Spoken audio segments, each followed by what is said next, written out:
I recently got a message on social media from a student who is looking for a job in the beverage industry. And I thought it would be interesting to hear about his struggles and challenges that he's facing finding a job in the industry, what attracts him to the industry, and about his studies because he did specialize in marketing in the drinks industry. My name is Holger Meyer, and this is Drinks World. So today's guest is Markus Filter. Markus is a graduate from Stellenbosch University, and welcome to the show, Markus. Thanks so much for having me. So Markus, tell us a little bit about yourself. You grew up in Durban, but you live in Stellenbosch now in Cape Town. Yeah, so grew up in Durban, first in the city, then eventually moved to Hillcrest, which really was a lovely area. And then after finishing my matric at Hillcrest High School, my family moved to Cape Town, at which time I also started studying at Stellenbosch. And I initially studied BAc, but soon realized the passion for more the business side of things and marketing and innovation. So yeah, made that jump and followed that academic journey for quite a few years. Firstly, undergrad, then moved on to doing a honors, also at Stellenbosch, and ultimately a master's, which I have recently wrapped up. Been a long and very interesting journey. And why Stellenbosch? The whole idea of a student life really appealed to me there, whereas in my head, the other universities are a bit more embedded in bigger cities. So it really excited me just to get an experience in like a very studenty place. And it's very beautiful there. So. Yeah, I love going to Stellenbosch and pretend that I'm a student with a little bit more money than a student. So I can actually go into the restaurants and buy some coffee and enjoy some beers. Now, when did you get interested in the beverage industry? My eyes really got opened when I moved to Cape Town and kind of got exposed to the whole craft beer culture here. Even at that time, it was still, it's not nearly as big as it was today, but it really excited me to see how many possibilities there are. And then I think from an academic point of view, it really started with some of my undergrad projects. So I think it was in second year, I chose to do a project on CBC. Just really enjoyed the branding. And then later on, I think in my final undergrad year, we got the chance to do a project with the Dutchess, Virgin Gin and Tonic, which had just launched around that time. And that really opened my eyes to the business side of things, and also I think it made me realize there's a lot of very interesting challenges and opportunities in that area, and I was able to further explore that with my topic during my honors year. I was very fortunate that I got to work on a topic making wine more appealing to younger generations, Gen Y and now Gen Z, because there was a lot of growth potential down. Statistically, wine consumption increases over lifespan. So kind of more older generations drink more wine. So if you capture younger audiences now, you're likely going to have a lifetime consumer. So that was a very interesting study. And during that study, I also started to think about what other opportunities there are in the alcohol industry, because it's something that's been around for thousands and thousands and thousands of years. So a lot has been done, but there's always room for more innovation and new directions. And a big trend I found there is that ironically, the biggest opportunity for growth in the alcohol industry is no alcohol or low and non-alcoholic beverages. So Okay. um, that kind of inspired me to look at that industry, and it eventually boiled down to me choosing de-alcoholized wine as a topic for my master's. Okay, that's very interesting. Now, you mentioned two of my favorite brands there, the Duchess and CBC. And Johannes has been on the podcast twice already.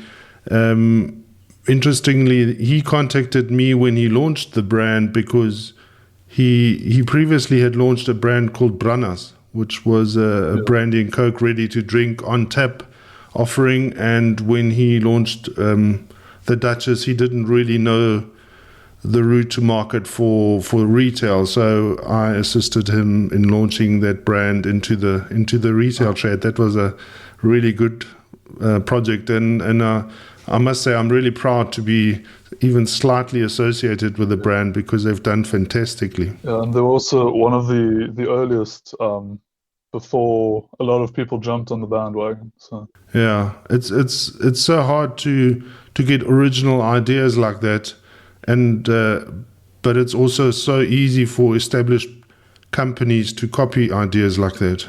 Yeah, so I've seen that over the years. There's a lot of guys that are really good at copying concepts and bringing them to market very quickly. So they'll see a good idea, copy it, and bring it to market because they've got all the resources and the infrastructure to do that. So it's a really big threat for young creative entrepreneurs, I guess. yeah. Now, Stellenbosch for me has always been the center of the drinks industry in South Africa. I suppose Cape Town as well, and there's a lot of innovation and a lot of the old school are based there. Do they interact with the students or with the university to get graduates to join their companies, or what is the situation there? So I think first of all, it's important to realize that there are very few opportunities, especially in such well-established industries, and I think industries that are also quite built on being family businesses. So yeah, it's not, in my experience, not that widely available, but I think there's a strong affiliation, between the wine farms and the university, and I think I had the pleasure of working with my supervisor for both Prof. Pence, and he's in the business management department, but is very affiliated with the wine department and the wine biotech department. So through that connection, I did get quite a lot of exposure to more the wine business side of things, and have had a few chances to interact with those departments and profs from those departments. But yeah, it's not directly. It has been a bit hard to get opportunities. But, Okay. I think it's also now the timing in a post-lockdown pandemic state. I think that shrunk the possibility a bit more because I think it was very hard to even keep afloat during that time, especially in the wine industry. Maybe we should talk about the research you did in your master's. So it was an idea that took quite a long time to develop, and the main reason being is, firstly, it's still quite a new space, and secondly, from a consumer behavior point of view, there was essentially no research at all. There was some research done more scientifically about the processes and dealcoholization, but from a marketing or consumer behavior point of view, very little was available. So it was quite a difficult thing to get going because starting a master's or pitching to do a master's study is quite a big task and needs to be backed by a lot of research and reasoning. So yeah, but I stuck to it, and eventually the ball got rolling, and I knew that it was a topic that would become more popular and develop over that time of doing the masters, over the 2 years. So I knew that probably by the end of it, I'm going to hit the sweet spots of the kind of relevance of this research. So yeah, I got the chance to present my idea to the department beginning of 2020, ironically, and yeah, everyone was very supportive and also encouraging to do pioneering research. And I was very excited to take that journey, even though I knew it would probably be a bit more stretched out and delayed, just yeah, difficulty finding innovation and backing up yeah, my claims and kind of getting deeper insights into the background of this whole industry. But yeah, over the 2 years that I did the masters, I really learned a lot, and I could see every month there was more and more being written about de-alkalized wine, particularly. Um, because I think as well people realized that beer, I mean alcohol-free beer and the other alcohol-free products were doing so well, kind of also catapulted by the alcohol bans. And I think that opened up the door for the alkalized wine. But it's from the get-go, became clear to me that it's also the one product in the category that's probably going to be the hardest to market and sell for a few reasons. I think that's the product that's kind of people are most skeptical about, as opposed to beer and those sort of things and other alternative drinks. For me to understand that de-alcoholized wine is not grape juice, I think is quite a big challenge. Yes, yes. It was very interesting to read up on that because I think the general public, including myself before all of this, don't really know a lot about de-alkalized wine and what goes into it. So yeah, I think that's the general perception that there's no difference between that or grape juice. Mm. But I've now obviously had the chance to look into it a lot more than the average person would, and I really learned a lot about the processes and how it's developed. So kind of initially in the earlier days, it would be there would be a lot of blending, kind of that does involve grape juice. So mixing normal wine and grape juice, or using special types of yeast, immobilized yeast that kind of stops ethanol from being produced. And that eventually led to processes which used heat to evaporate the alcohol. Issue being that all of those have a very negative effect on taste, Mm.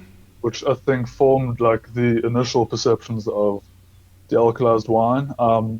But in recent years, there've been a lot of scientific kind of leaps with membrane technology. So they call the processes reverse osmosis, or one that came up a lot and was quite popular in my research is the spinning cone technique, where essentially it's stacks of discs where the liquid gets spun and then the extract of the wine gets taken out. So all the flavor, all the nutrients, and that gets added back in. So I think it's developed a lot over the years. Maybe not perfect yet, but there's been a lot more focus on preserving the nutrients and the flavor, and doing the processes at lower heats, which is also less wasteful then, because you don't have to evaporate your product essentially.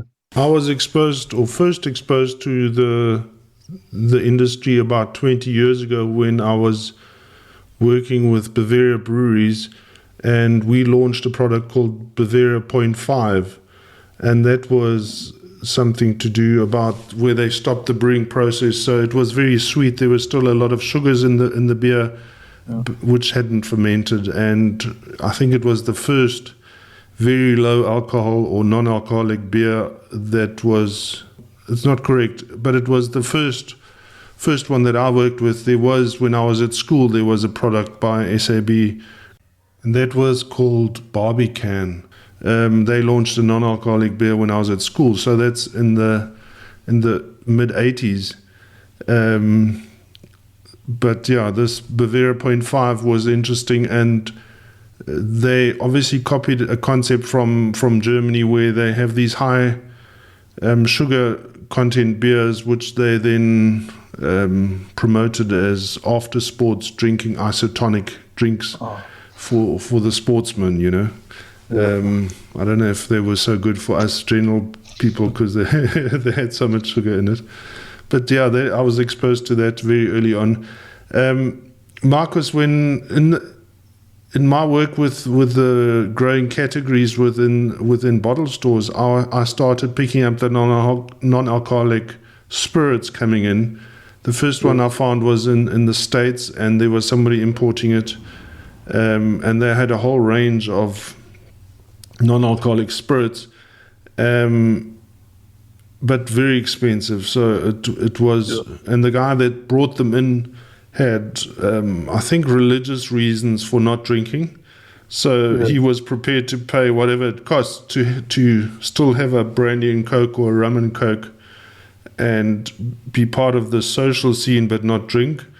That's obviously developed a lot since then. So I started working with some of the leading bottle stores, and I started with the craft beer and then the craft gin revolution.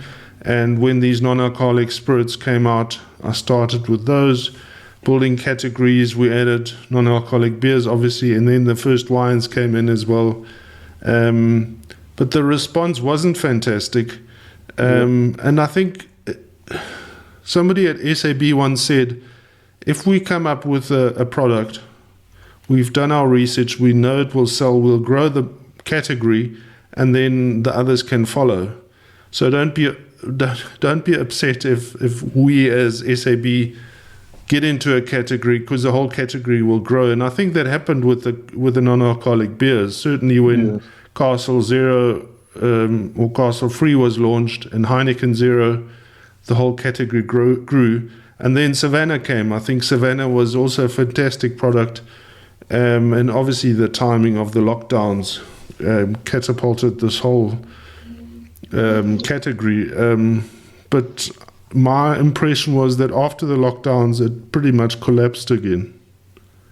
Yeah, unfortunately, I think I also have noticed that. Even though it was meant to be the next big thing, or gained a lot of momentum, but I think it's still a huge advantage that I think a lot of people that wouldn't have generally even considered trying any of these have now been exposed. So I think the awareness side of things has at least grown a lot. Yeah. We've certainly taken up Savannah and non-alcoholic beers in our repertoire, in our drinking at home. And I mean, I still struggle to pay 35 or 40 Rand for a non-alcoholic product if I'm out.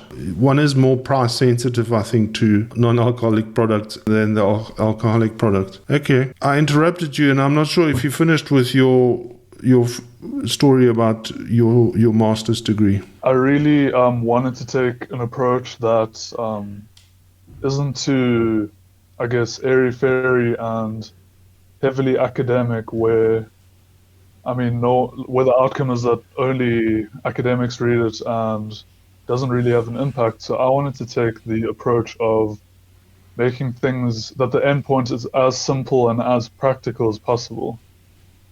So I took the approach of looking at dealcoholized wine from three main marketing and consumer behavior concepts, which is motives, perceptions, and preferences. So I think the main thing essentially there is understanding what are the main things that draw people to dealcoholized wine, or what are the main things that kind of deter them. So that was looking at motives and the concept of motives as a force towards and away from something. And I thought it was especially important to consider what drives people away because of the kind of general negative stigma attached to de-alcoholized wine and the negative response to it. And then secondly, I wanted the output to be like, okay, now in a buying situation, you're standing in a shop or yeah, looking at what's available. What are the main things people look at? That's where preferences came in terms of attributes importance. So kind of I came up or trickled down to a list of 13 attributes that people might consider as most important when buying a de-alcoholized wine.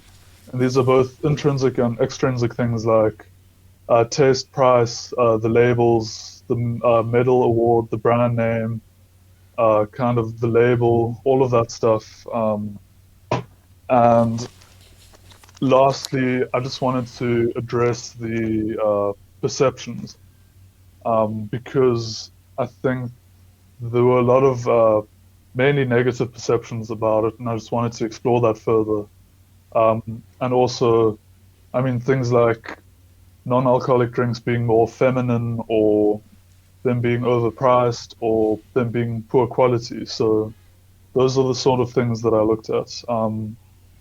And I mean, the end result is nice because it tells you exactly what's most relevant and what's most important, which made it a lot easier to give kind of managerial implications and recommendations. So I think I'm very happy with how it turned out. And it's been quite well received at, I did a conference a few months ago and also had the chance to speak at the Ultimate Beverage Show at the CTICC, where, yeah, it was great there to also talk directly to some of the producers and kind of share that research with them. And I think in a way that's quite easily actionable for them as well. So yeah, that's kind of the approach I took, and quite happy with how it turned out. And yeah, I think making research more palatable is important because now my thesis document, I have it here somewhere. It's 250 pages long. No normal person's going to read that. So it was also important for me to do things like presentations at conferences or at beverage shows. And I mean, doing podcasts like this, I think presents that research in a much more consumable way because it's going to be hard for anyone to read, yeah, or no one's going to be interested in reading a 250-page document.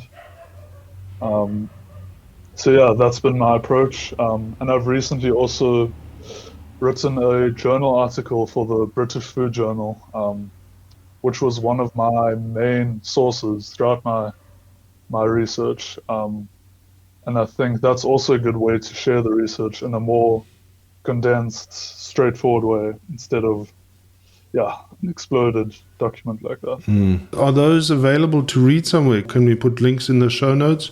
My my full thesis is now uploaded onto the Sun Scholar, the Stellenbosch kind of library. So that's the full document. I do have a paper I did for the conference that's focusing mainly on the motive side of things. And my journal article's now in the final stages of being reviewed. I've had the chance to go through all of the notes and feedback, and yeah, that should hopefully be published soon. We'll put links to that in the show notes then. Thank you. Thanks. So Markus, what is it like as a as a graduate now in 2022 to find a job in the beverage industry, or where are you looking for a job? It's been it's been a daunting task. I think having been in the academic industry for so long, I think even though it's hard work, there's a certain comfort to it, and kind of thought of like, I'll probably be fine. Like, I'm working hard now. I'm getting good qualifications. I'm going the extra mile. But I think that perception of mine was shattered very early on. And this isn't just exclusive to the beverage industry. I've kind of approached different industries, also different areas of marketing and different levels of jobs, and it's been, yeah, really sobering, or a reality check to see the demand or the kind of amount of people looking for jobs right now. And I think I've realized that practical experience in any industry is very highly valued and sought after. Even though I have, yeah, all these degrees now and stuff, in terms of real world experience, that's been holding me back a bit, and it's been eye-opening to kind of see where the industry is, and also realizing that it's not necessarily straightforward trying to get a foot in the door somewhere. So in my opinion, when people say you don't have enough experience, it's one of those obstacles. So people look for, they just take the easiest excuse not to employ you. So you either you're the wrong color, or you don't have enough experience, or you're overqualified, or you're underqualified. I mean, I think they all got those excuses in their hand, and they pick any one of them. I don't think anybody is really employing unless you're making a difference to the bottom line. And I think that's where we have to search. And when I started, for me, it was the natural foot in was as a salesperson, because then you can see I've sold 100 cases or I've sold 10 cases, and they measure your worth in terms of that. In a marketing position, you're much further removed, and the results are so much harder to measure and understand, and to see, is the effort worth the reward. So in terms of your skill set or your interests, we look at the different aspects of marketing. What interests you most? So yeah, that's been another thing that this whole post-graduation journey has taught me, is that there are a hell of a lot of different areas to go into, and yeah, it's been quite hard to choose, even though I think I know what I like and what I'm good at, but still it's a very diverse kind of market, but I would say to me, firstly, I've always enjoyed research, and I think that research can form a part of many different roles and is important in most areas of marketing. And I think what I've generally liked the most and got the most excited about in the research and marketing field is the strategic side of things, and within that strategic side of things, a central theme to me is always insights, gaining insights, and then the exciting part is also then knowing how to act on those insights. And I think that forms a big part of the marketing industry,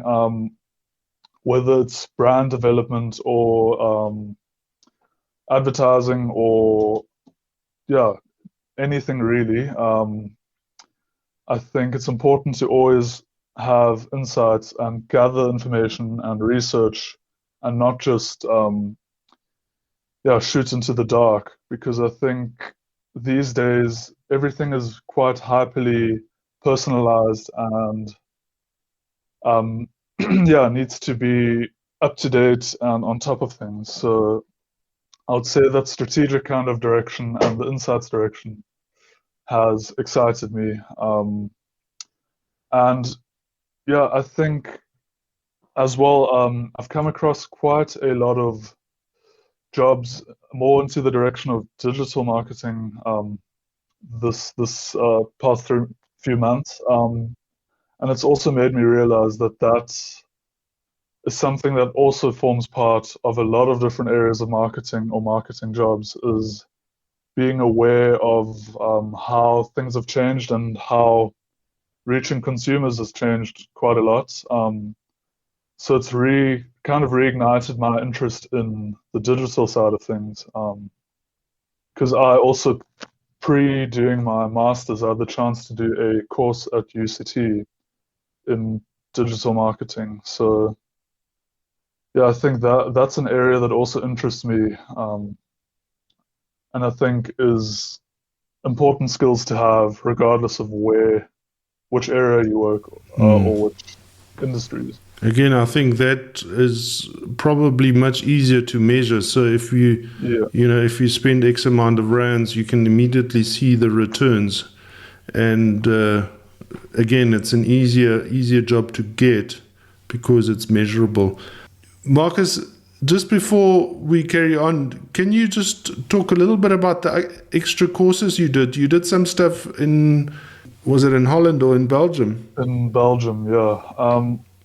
So during my honors, very much to my surprise and delight, we were told that we were nominated to go to a summer course in Belgium. So it was me and 3 other students, and it turns out it was a reward for doing well in undergrad.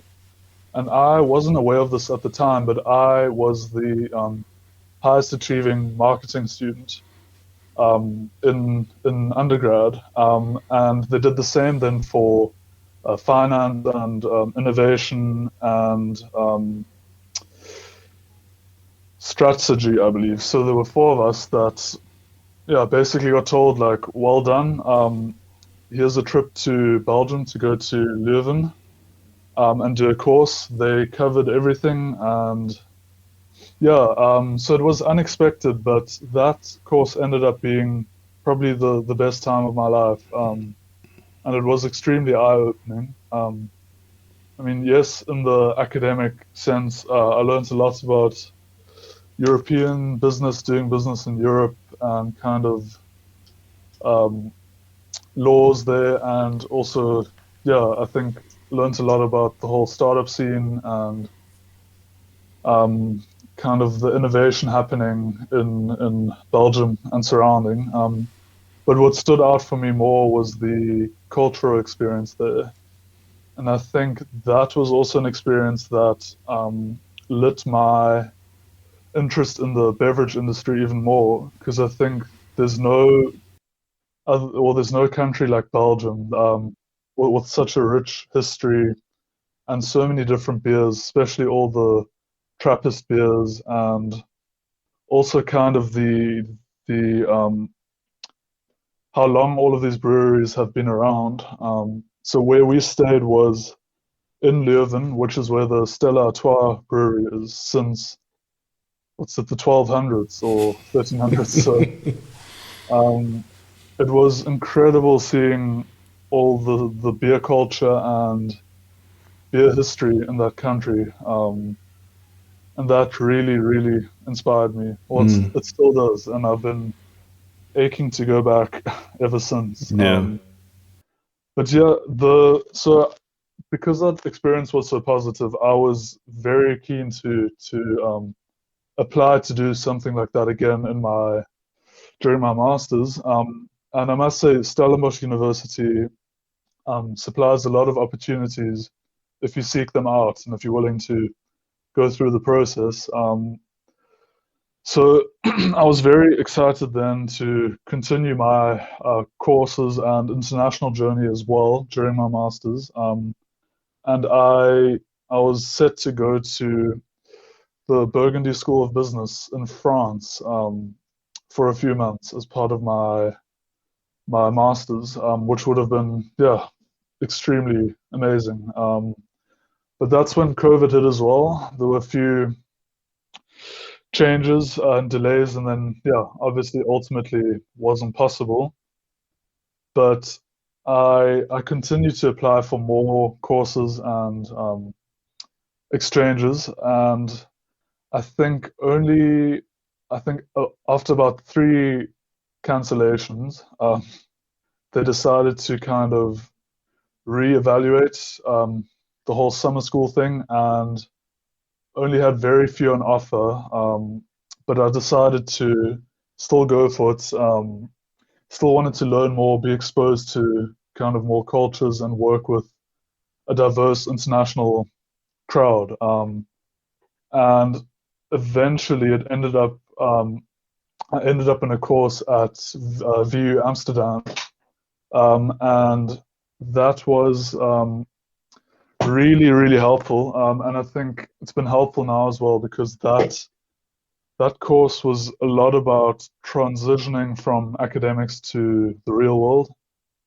And I got the chance there to work with some really interesting people, also in industries that I'm really not used to. The course was led by a young PhD candidate who started a virtual reality company in Amsterdam, which focuses on helping people recover from brain injuries or brain issues. So it was really interesting to do that. And I've kind of always enjoyed taking courses above and beyond what I do. So it's been really interesting, and I hope to continue that. Just don't have the backing of the university anymore now that I'm graduated, but now you're on your own. When I finished my university degree, I went to work in Germany, and through a contact I ended up at Unilever in Bremen and managed to do a couple of months there. The one negative thing I found was that I'm an introvert, and it took me quite a long time to warm up and to be able to participate in conversations and everything like that. So I found that quite difficult.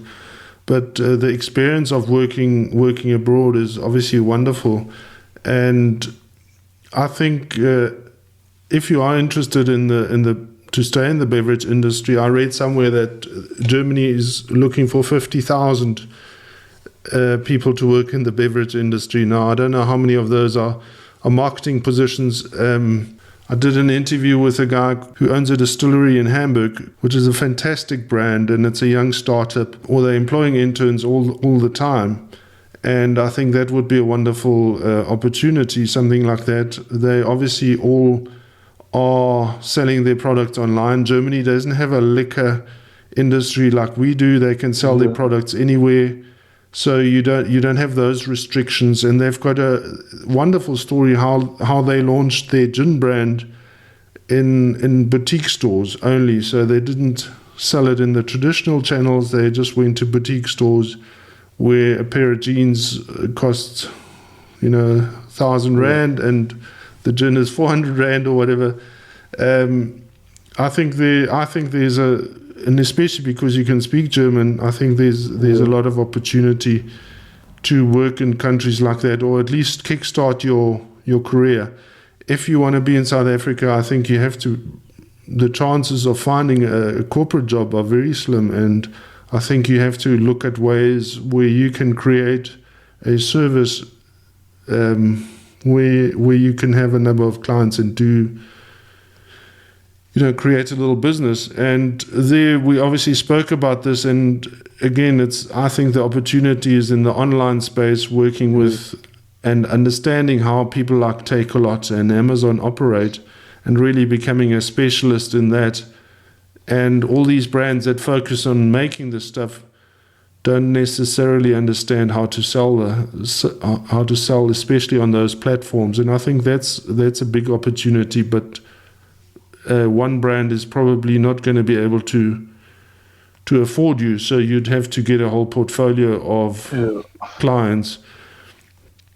Markus, I also spoke to a friend of mine who is working in that space. He's bought a business, and they're doing very well on Take-A-Lot at the moment. And he said you're welcome to contact him and come up for a week and see what they do, because I think that's the best way that you can learn, is actually being in the room with people who are already doing that. I think it's a cell phone company that he bought, and they sell cell phone accessories on Take-A-Lot, and very successful. That sounds great. Yeah, so that's available. And the other opportunity that I thought of was Andre Pinault from Pinault & Sons said that his father is involved in manufacturing hardware for de-alcoholized wines. And I mean, somebody like that, there might be some opportunities. I think most of his stuff goes overseas, but holding hands with somebody like that who's selling the equipment, and then you can assist with the marketing, maybe there's an opportunity for you to get involved in that industry if that's something that you're interested in pursuing. All things that you've mentioned now really speak to me. The support and these ideas, connections, because I think as an unemployed graduate, it's sometimes hard. So yeah, it's really helpful to also speak to people like yourself with a different perspective to what I have, and who are in different situations. Because I think it's been some really good potential ideas coming out of that. So, yeah. Markus, just in closing, and I did mention this to you in a previous conversation, and I want to repeat what one of my lecturers at university said, that if you work in a trendy or in a cool industry, don't expect to earn a big salary. And I think when I started as a beer rep in 1994, my salary was 3,500 Rand and the use of a company car. There was no commissions, and I was aiming for a 10,000 Rand job at the time.